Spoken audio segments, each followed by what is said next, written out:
Right, we're ready to do the test ride now. The saddle's girthed, we've got leathers on obviously, and actually I prefer to do this test ride without any form of saddle blanket, as long as the horse is not going to object. Some horses take having a new saddle on not easily at all and think they've got some kind of strange lion on their back, in which case we obviously use a saddle blanket. But I'm trying to fit the saddle without a saddle blanket. I find that during the test ride it distorts my eye, it stops me seeing quite as well.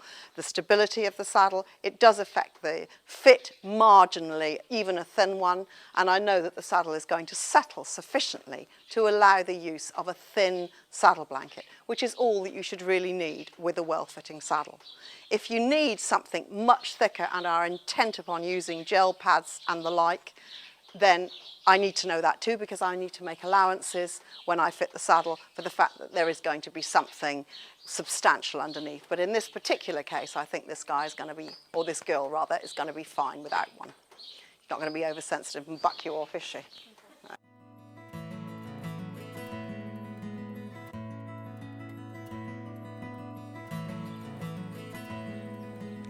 And then we'll have a look and see exactly what this saddle does when she's actually coming over a bigger fence. Looking particularly at the back of the saddle for any lift as she goes into 2-point. And as I've said, I'm going to pop a bit of wool in this so that we've got a before and after photograph, because there just is, whilst it's not really leaving the horse's back in any way, to my mind we could do with just a little bit more support across the front of the saddle.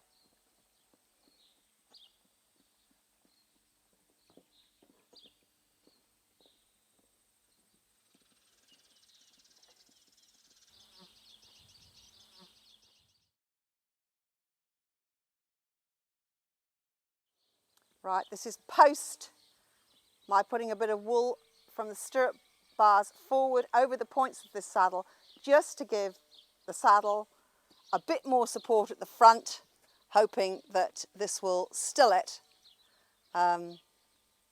behind over a fence and reduce the pressure. Jess felt the difference immediately and says, oh, it felt like it's new again, which of course is exactly that. This saddle has had 3 months wear.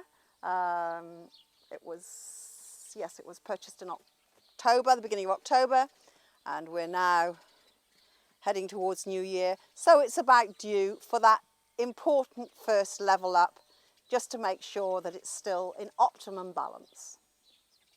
So we're looking for the rider to be in the shoulder hip heel line, almost however short the stirrups are. And I think we've pretty well got that.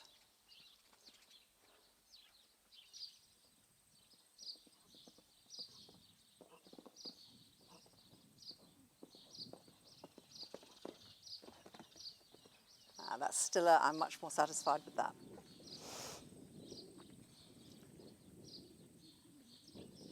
Basically thinking of the saddle in this instance, we know that the saddle's right on the horse. It stood the test of time. The horse has been going very happily in it for nearly 3 months. In fact, yeah, 3 months, and just making sure that it's in optimum balance as they continue their campaign this season.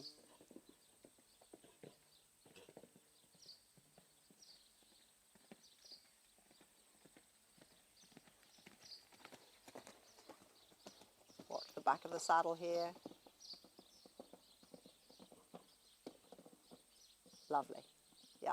So you can see just in those months, you haven't really been aware, have you, that the balance was slightly and subtly changing, but it has. After the first level up, hopefully it won't need doing quite as frequently, but it is something that's quite important, and particularly as she gets fitter, and if you go on from your intermediate to doing advanced level and 3-day and stuff, she will undoubtedly become lighter, and she's only 7 years old, so that shape is going to change a bit more again. She will be more greyhoundy. So we need to look at it frequently, not that frequently, but if ever you suspect that you're getting that change in balance again, a saddle fitter or someone who's capable of flocking a saddle needs to come and help you. Okay? We're going to go through all the checks again. Now this horse has been ridden, we've seen the test ride, the saddle is satisfactorily stable, but we are going to check it again to make sure that after the horse has been ridden, that we have the same balance, the clearance, and the same position for the rider. You remember at the beginning how this saddle sat really quite high because this loaded shoulder, typical of the New Zealand sport horse, distorted and held the saddle up high. Now we've ridden, that has completely disappeared, but you can see too that how easily this moves, this front part, so that the shoulder can come back. We're looking for the saddle to be still in exactly the same balance as it was when we started, the shoulder hip heel line of the rider to still be in good line, the cantle to be about an inch above the pommel, which it is, and I will now ask Jess to stand in his stirrups, please. Stand right up, please, honey. I want to show at this point that the saddle does not flip forward. Of course, some weight is taken further forward. That is a fact of life, the very nature of the sport. But the saddle has not lifted at the back, which is very important. If at that point it does, I have to re-flock the saddle. We've already put some wool in this saddle so that we can help to prevent too much forward transference of weight. That's fine, honey, sit back down again. And now I want to look from behind.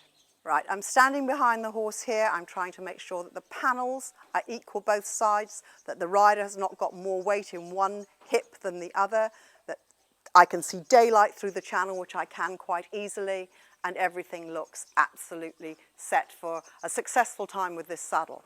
I think that just about covers all that I need to do. I'm very satisfied with the way that this is sitting on the horse, and it does show how these New Zealand sport horses can be fitted in a jumping saddle, which is often quite a difficult thing to do.